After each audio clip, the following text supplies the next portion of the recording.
नमस्कार, I am Harpreet Kaur and I welcome you all to our live and interactive session. आप हमारा ये session देख रहे हैं हमारे पीएम विद्या चैनल नंबर 9 पर, और हम आपको बता दें कि क्लास 9 के हमारे स्टूडेंट्स के लिए आज का हम भी सेशन लेकर आए हैं जिसमें हमने सब्जेक्ट लिया है इकोनॉमिक्स, और हम लेंगे topic food security in India. अक्सर हमने फूड सिक्योरिटी के बारे में पढ़ा है, जाना है, समझा है, बट एग्जैक्टली ये होती क्या है? कि ऐसे 2 वक्त की रोटी है या इससे भी बियॉन्ड इसका कोई मतलब निकलता है? और इंडिया के कॉन्टेक्स्ट में फूड सिक्योरिटी का क्या स्टेटस है, हम इस पर बात करेंगे। लेकिन हम आपको बता दें कि सेशन लाइव एंड इंटरैक्टिव है, और कुछ ही देर बाद हमारा ये सेशन हमारे यूट्यूब चैनल NCERT ऑफिशियल पर भी अपलोड कर दिया जाएगा। लेकिन फ़िलहाल के लिए आप हमें फ़ोन कर सकते हैं और ईमेल लिख सकते हैं। हमारा फ़ोन नंबर है 8800440559। अगर आप हमें ईमेल लिखना चाहते हैं, अपने क्वेश्चंस, सजेशंस, फीडबैक हम तक पहुंचाना चाहते हैं, तो ईमेल आईडी है dth.class9@ciet.nic.in। तो आज जो हम ये डिस्कशन करने जा रहे हैं, इसके लिए हमारे साथ स्टूडियो में हमारी एक्सपर्ट मौजूद हैं। मैं आपको उनसे इंट्रोड्यूस कराती हूँ। आज हमारे साथ है मिसेस ज्योत्सना द्विवेदी। मैम नमस्कार, स्वागत है आपका। नमस्कार। हम आपको बताना चाहेंगे कि मैम टीजीटी हैं from DAV public school Gurgaon से। और मैम, इससे पहले कि हम बात करें डिटेल में कि फूड सिक्योरिटी क्या है, क्या कुछ लिमिटेशंस हैं, आज के हमारे सेशन में आप कौन से इंपॉर्टेंट पॉइंट्स को कवर करने वाले हैं, इस बारे में बताएं। जी, सबसे पहले मैं आपको ये बताती हूँ that I am going to start with the chapter food security in India, which is the 4th chapter in economics of class 9th. Now, in this chapter, first of all, I am going to take up the dimensions of food security. That is, availability of food, accessibility of food, and affordability of food. These are the 3 dimensions of food security in our country. Then the next thing which I will take up as a subtopic is that there are certain groups which are considered to be as vulnerable groups, vulnerable to food insecurity. That means there are certain sections in our society which are vulnerable, that is at a risk of not having enough food to eat. Can you imagine? There is a section in our society, in the country, which is जो कि बिल्कुल at a risk of not having enough food in the for themselves. ऐसा भी एक section है हमारी country में। बिल्कुल। और थर्ड चीज़ जो मैं आपको समझाऊंगी, that is maintaining food security and government role in it. That what is the government's role, that what are the various policies and programmes which the government is going to run. जो हमारे country में government किस तरह की policies, किस तरह के programmes लेके आ रही है to ensure food security in our country. जी, okay, so these are the 3 topics which I am going to take up in this particular chapter. अब आप पूछेंगे कि फूड सिक्योरिटी क्या होती है। बिल्कुल, क्योंकि आपने जैसे बोला कि हमारी कंट्री में, हम इंडिया के कॉन्टेक्स्ट में बात कर रहे हैं कि ऐसा तबका भी है जिसे 2 वक्त की रोटी भी नसीब नहीं होती। बिल्कुल। अब मैं आपसे यहाँ पर ये पूछना चाहती हूँ कि जब फूड सिक्योरिटी की बात करते हैं तो क्या वाकई वो बस 2 वक्त की रोटी है, या इसके बियॉन्ड भी हम फूड सिक्योरिटी को कुछ समझते हैं? Food security goes beyond the basic sustenance. ये सिर्फ 2 वक्त की रोटी के बारे में हम बात नहीं करते। That means only 2 square meals a day, इसकी बात नहीं करते। It has a very broad perspective. So what is this broader perspective of food security? That first is ensuring food to all at all times. जी, अब इसको अगर आप ध्यान से समझें तो एक बहुत बड़ी बात है, ensuring food to all, सबके लिए फूड ज़रूरी है और प्रोवाइड भी करना है, गवर्नमेंट को ये काम करना ही पड़ेगा।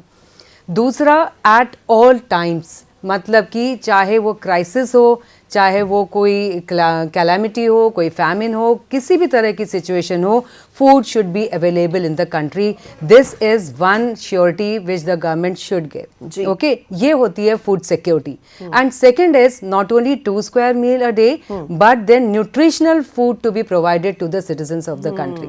ये होता है, इसको हम कह सकते हैं this is the broader perspective of food security in our country. जी, तो जब हमने ये समझ लिया कि फूड सिक्योरिटी है क्या, और ये सिर्फ 2 स्क्वायर मील नहीं है, इसमें ये भी आता है कि न्यूट्रिशियस खाना होना चाहिए, और बहुत अच्छी बात लगी कि कोई कलामिटी आ जाए तो फूड की शॉर्टेज नहीं होनी चाहिए। लेकिन इस फूड सिक्योरिटी की हमें ज़रूरत क्या है और इसकी क्या डिफरेंट डायमेंशंस हमें देखने को मिलते हैं? बिल्कुल, तो इसके बारे में मैं आपको सबसे पहले बताती हूँ. First of all I am going to discuss dimensions of food security.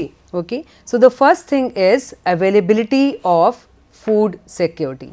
That means that the food should be available. अगर food available ही नहीं है तो आप क्या खिलाएंगे किसी को? बिल्कुल. Okay, तो आपके देश में food crops, food grains ये सब available होना चाहिए.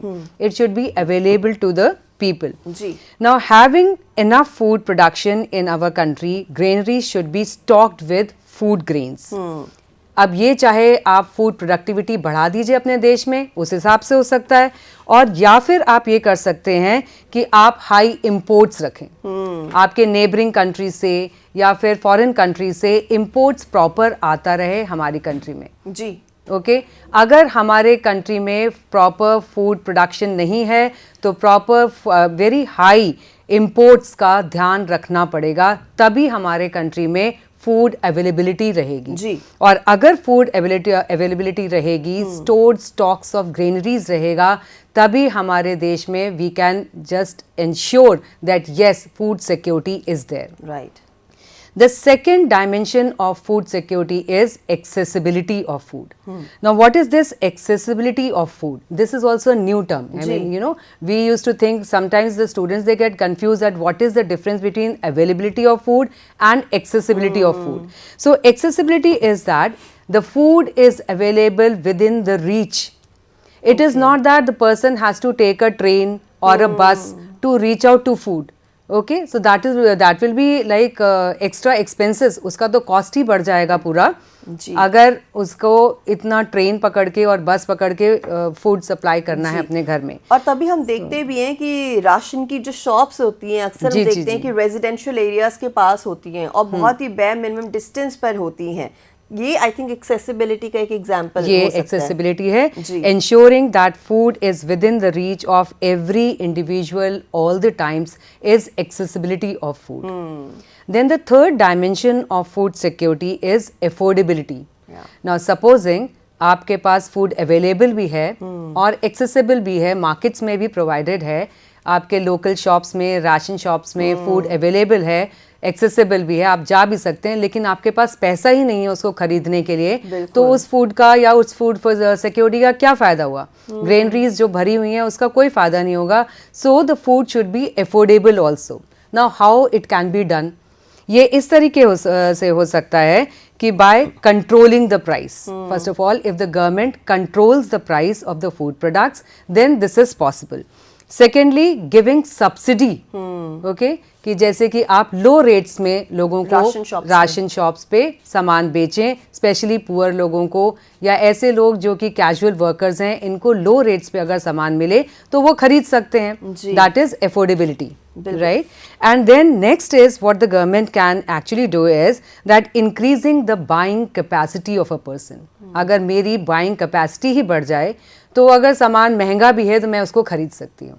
So these are the three ways by which the food can be made affordable. और मुझे ऐसा लगता है कि जैसे पहले हम देखते थे कि राशन शॉप्स पर भी काफ़ी पहले ऐसा होता था कि हर किसी के लिए आप जाके परचेज कर सकते थे, लेकिन फिर गवर्नमेंट ने कुछ अपने रूल्स बदले तो एक पर्टिकुलर जो स्ट्रेटा है, ये तबका है हमारे समाज का, उनके लिए अब वो स्पेशली एक्सक्लूसिव कर दी गई है ताकि उनको फूड की अवेलेबिलिटी भी हो और एक्सेसिबिलिटी भी हो. उनको हम कहते हैं पुअरेस्ट ऑफ द पुअर के लिए स्पेशल स्कीम निकाला है गवर्नमेंट ने to provide a yellow coloured ration card. With that they can go and buy the food stuff at a very very low rate. और हमने ये भी देखा था कि जब पैंडेमिक था तो भी वो स्पेशली अरेंज किए थे फूड.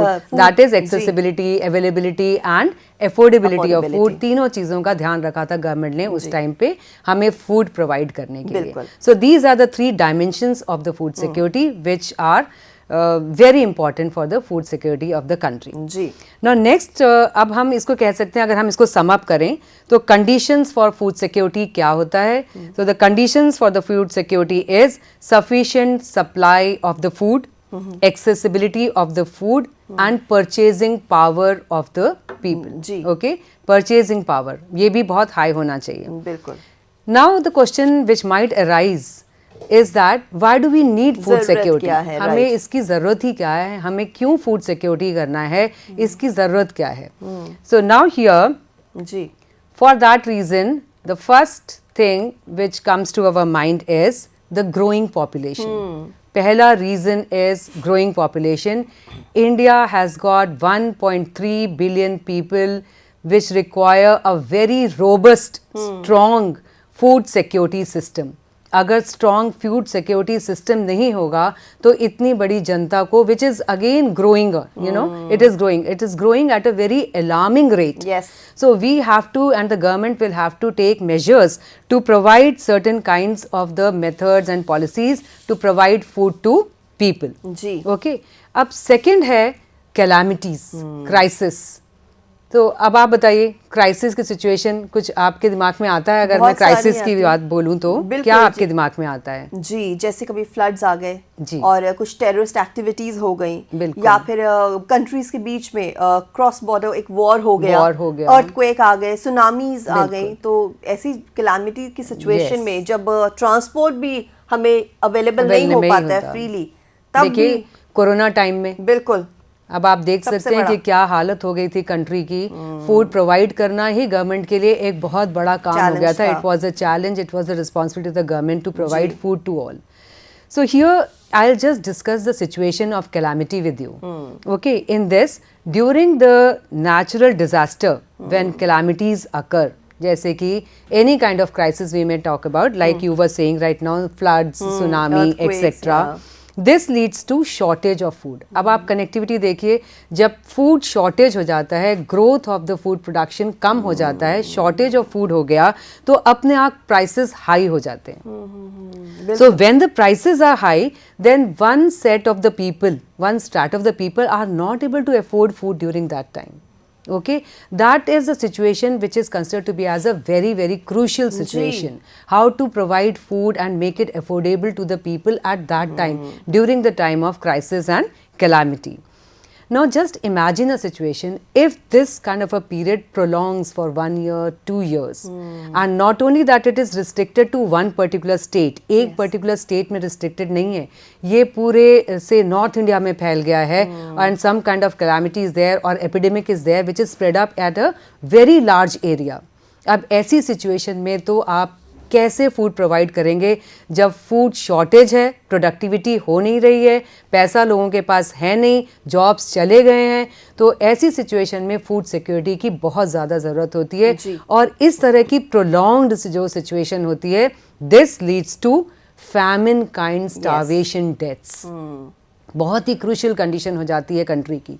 अब इस टाइम पे हम एक्सपेक्ट करते हैं कि फूड सिक्योरिटी रहे घर, मतलब देश में. तो देश में अगर फूड सिक्योरिटी नहीं होगा, how are we going to provide food to the people of the country? Basic necessity. और हमने ये भी देखा है कि कैलामिटीज होते हैं या फिर कभी कुछ ऐसी इमरजेंसीज हैं, कर्फ्यूज हैं, तो भी थोड़ी रिलैक्सेशन दी जाती है कि लोग एटलीस्ट अपनी बेसिक नेसेसिटीज को तो फुलफिल करें, लोग राशन पानी खरीद सकें, मेडिसिन वगैरह खरीद सकें. बट क्योंकि हम फूड सिक्योरिटी की बात कर रहे हैं तो इसमें जो हमें अपने नीड के बारे में तो बताया कि इसकी ज़रूरत क्यों है. अभी मैं आपको हलीन जी एक और बताती हूँ कि जैसे रीजनल डिस्पैरिटी. अब ये रीजनल डिस्पैरिटी क्या होता है? That some states face food deficit. वहाँ पे क्लाइमेटिक कंडीशन की वजह से, सॉइल फर्टिलिटी की वजह से फूड प्रोडक्शन इतना हाई नहीं होता है. लेकिन there are certain states where the soil, you know, soil type and climatic conditions are so good that there is surplus of the food there. Okay, so what we can do is we can buy or collect or maybe procure the food from the areas where the productivity is very high, and then we can supply it to the areas where there is deficit which are called as the deficit areas. तो ये काम हम कर सकते हैं. ये भी food security से ही होगा जब हम वहाँ से उसको सप्लाई करेंगे दूसरी जगह, उसको एक जगह पे इकट्ठा करेंगे और फिर सप्लाई करेंगे. तो फिर we need to store food at one place and then supply it to the other area. Ji. The fourth reason for food security is that we have some food insecure people in our country. As I discussed at the starting of the chapter कि कुछ sections हमारी country में ऐसे हैं, कुछ society में ऐसे members हैं, groups हैं जो कि food insecure रहते हैं, especially in the rural areas. आपने देखा होगा casual workers जो होते हैं, जिनको सीजनल काम मिलता है, sometimes they are working, sometimes they are without job, harvesting time में उनको पैसा मिल जाता है, सोइंग टाइम में उनको पैसा मिल जाता है, otherwise they don't have the job with them. तो उस टाइम पे वो क्या करेंगे, you know, they don't have money, they can not afford food at that time. So to provide food to this kind of the strata, we have to have food security, have to, you know, the government will have to fill its granary so that to this kind of a strata we can provide food at a very very low rate, which is also called as the subsidized rates. Now आपने यहाँ बात करी कि government की, कि government को ready रहना चाहिए और ऐसा नहीं हर है तरह कि की सिचुएशन के बिल्कुल लिए फेस करने के लिए जो ग्रेनरीज हैं, ऐसा नहीं कि बहुत ज़्यादा रिमोटली लोकेटेड है, मींस रेजिडेंशियल एरियाज के आसपास, ताकि ट्रांसपोर्ट का भी एक रीज़न ना बन सके कि किसी को खाना नहीं मिला या खाने की शॉर्टेज हो गई। तो गवर्नमेंट के और क्या क्या एफर्ट्स हमें देखने को मिलते हैं इस डायरेक्शन में? सो गवर्नमेंट ने जो किया है for this particular, you know, for the food security, government is obviously working in this direction, and it has chalked out a very good program and a strategy to provide food to all at all times. So एक चीज़ जो मैं आपको यहाँ पे discuss, मैं ऐसे बहुत सारी पॉलिसीज़ हैं, बहुत सारे प्रोग्राम्स हैं, लेकिन स्पेशली जो मैं 9th क्लास के हिसाब से आपको बताना चाहूँगी, that is one of the strategy called as Public Distribution System. In short, we call it as PDS. Okay. So what is this Public Distribution System? अब आप देखिए, हमने जब नाम से ही पता चल रहा है कि हम कोई चीज़ को, फूड प्रोडक्ट को डिस्ट्रीब्यूट करने वाले हैं to the public. Okay, public distribution system. इसके 3 स्टेप्स हैं। The first step is that FCI, that is Food Corporation of India, purchases wheat and rice from the farmers in the states where there is surplus production. जहाँ production ज़्यादा है वहाँ से FCI के officials जाते हैं और वहाँ से फूड प्रोडक्ट्स को खरीद लेते हैं। The farmers are paid pre-announced price. Okay, पहले ही गवर्नमेंट उनको एक प्राइस दे देती है कि इस प्राइस पे हम आपसे खरीदेंगे, जिसे हम सपोर्ट प्राइसेस कहते हैं। यस, जिसको हम मिनिमम सपोर्ट प्राइस कहते हैं। This minimum support price is already announced and it is announced every year. हर साल इसको गवर्नमेंट अनाउंस करती है और you know this is given to the farmers before the sowing season. जैसे कि ये क्यों करती है government? So that there is an incentive, एक इंसेंटिव रहे फार्मर के पास कि वो क्रॉप को ग्रो करे। And secondly the farmers specially who are living in the remote areas and all, उनके लिए it is like a protection, saves them from any kind of market price fluctuation, any kind of competition in the open market. वो दोनों चीज़ों से बच जाते हैं।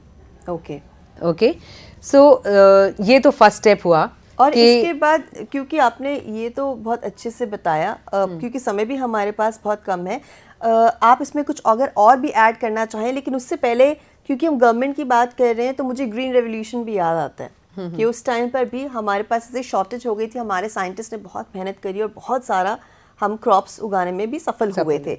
तो ये भी गवर्नमेंट का एक इनिशिएटिव ही था, गवर्नमेंट का ही इनिशिएटिव था। लेकिन उसके पहले मैं आपको, आपने पीडीएस सिस्टम जब मुझसे पूछा है तो मैं उसको पहले डिटेल में आपको थोड़ा सा बता दूं कि पहले तो एफसीआई उसको खरीद लेती है, सेकंड स्टेप में उसको स्टोर करके रखते हैं, स्टोर करते हैं ग्रेनरीज में, और जब उसको स्टोर करते हैं that is called as a buffer stock. Okay, वो स्टोर हो गया है, that is called as a buffer stock. Now the process, the third step is distribution of this buffer stock. अब ये हम फूड डेफिसिट एरियाज में इसको distribute कर देते हैं। This is the distribution of food grains. तो 3 स्टेप्स हो गए, एक में हमने खरीदा, दूसरे में हमने इसको स्टोर किया, and the third step is that we are supplying it to the food deficit areas. Procurement भी हो गई, स्टोरेज भी हो गई, डिस्ट्रीब्यूशन भी हो गई। This is called as the PDS system.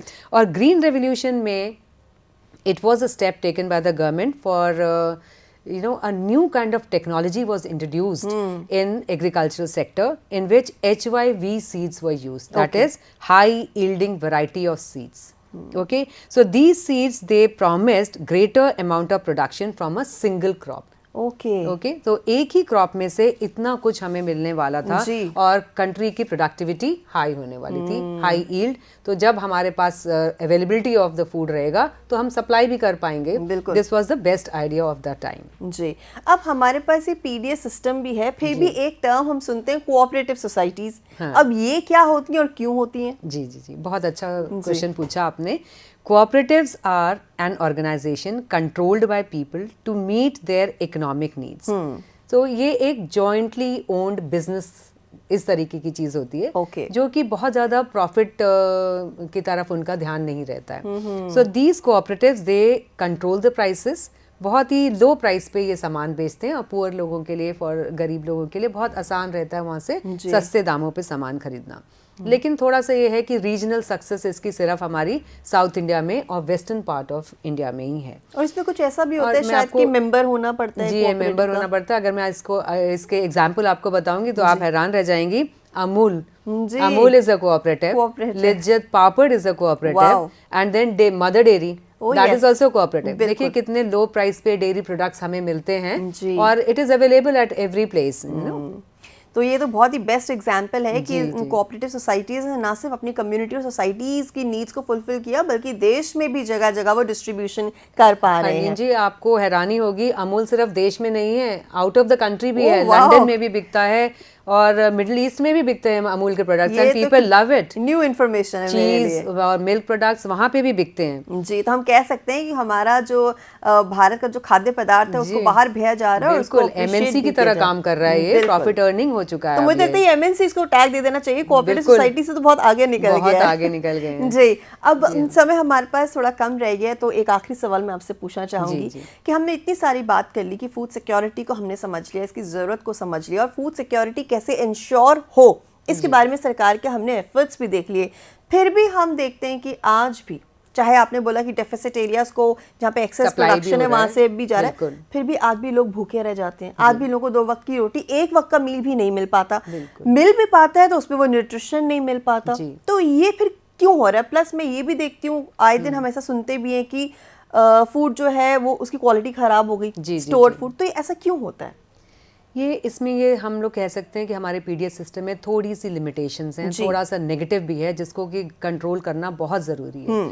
तो पहली चीज़ ये है कि माल प्रैक्टिस, दैट इज़ ये जो डीलर्स करप्शन करते हैं, ये डीलर्स करप्शन करते हैं, ये क्या करते हैं, ये गवर्नमेंट से तो बहुत ही सस्ते दाम पे at the subsidised rate they buy the food product, लेकिन इसको डाइवर्ट कर देते हैं towards the open market. They are not selling it at the ration shop, so the poor person who is suppose to get that particular food grain is not getting it, उनको नहीं मिल रहा है।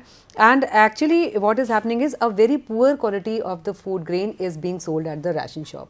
तो लोगों को वो खरीदने का मन ही नहीं करता, चाहे वो सस्ते में मिल रहा है तो रॉटन या खराब सामान तो कोई नहीं खरीदना चाहेगा। और दूसरी चीज़ है इनसफिशिएंट स्टोरेज कैपेसिटी। हमारे ग्रेनरीज इतने ज़्यादा हाईटेक नहीं है और इतने ज़्यादा भी नहीं है कि हमारा जो बफर स्टॉक है उसको एक्यूमुलेट कर सके। ओके, तो हमने कई बार, आप लोगों ने न्यूज़ में भी देखा होगा कि सारा ग्रेन्स ऐसे ही बाहर पड़ा हुआ है और बारिश में सारा भीग गया, रॉटन हो गया। So these are the kinds of problems which we are facing. Right, तो आई एम श्योर कि ये जो स्लाइड्स आप देख पा रहे हैं आप इनको लेटर भी अपने रेफरेंस के लिए यूज़ कर सकते हैं। और हमने बात करी है काफ़ी चीज़ों पर, हमने जाना फूड सिक्योरिटी के विषय में, क्यों ये ज़रूरी है, इसकी कैसे इंश्योर किया जाता है कि सबको रोटी मिले, खाना मिले और न्यूट्रिशियस फूड मिले, और कहाँ कहाँ हमारी कुछ लिमिटेशंस आ जाती हैं। और इस पूरे डिस्कशन के लिए क्योंकि समय कम है तो अब धन्यवाद देते हैं हमारी एक्सपर्ट को। Thank you so much ma'am, आपने इतने अच्छे से सारा कॉन्सेप्ट हमें समझाया और डेफिनेटली हमारे जितने भी व्यूवर्स हैं, स्टूडेंट्स हैं, उनको एक ब्राइट आइडिया मिल गया है फूड सिक्योरिटी के कॉन्सेप्ट के बारे में और इसके बारे में आप और ज़्यादा इन्फॉर्मेशन भी जुटा सकते हैं। लेकिन सेशन को तो हम यहाँ पे क्लोज कर रहे हैं, बट कुछ इंपॉर्टेंट इन्फॉर्मेशन हैं आपके साथ शेयर करने के लिए। तो बात करते हैं हम एक प्रतियोगिता की। जी हाँ, अब बात करते हैं वर्ष 2024-25 के लिए अखिल भारतीय बाल शैक्षिक ई कंटेंट प्रतियोगिता के बारे में। इसकी घोषणा हो चुकी है, तो यदि आप एक शिक्षक हैं, शिक्षक प्रशिक्षक हैं, छात्र हैं या स्वतंत्र शैक्षिक ई कंटेंट निर्माता हैं तो आप प्रतियोगिता के लिए अपना सर्वश्रेष्ठ ई कंटेंट भेजने के लिए आमंत्रित है। अधिक जानकारी और प्रवेश फॉर्म के लिए आप हमारी वेबसाइट CIET पर लॉग इन करें और इसके अलावा आप स्कैन जो आप ये देख रहे हैं QR कोड स्क्रीन पर, इसको भी स्कैन करके आप अपनी एंट्रीज हमें भेज सकते हैं।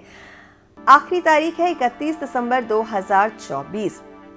और हम आपको शुभकामनाएं देते हैं आपकी एंट्रीज़ के लिए। और इसी के साथ ही अब एक नज़र डालते हैं हमारे लाइव शेड्यूल पर, कौन कौन से प्रोग्राम्स आप देख सकते हैं और कौन से देख चुके हैं। ये पूरी डिटेल है आपके सामने।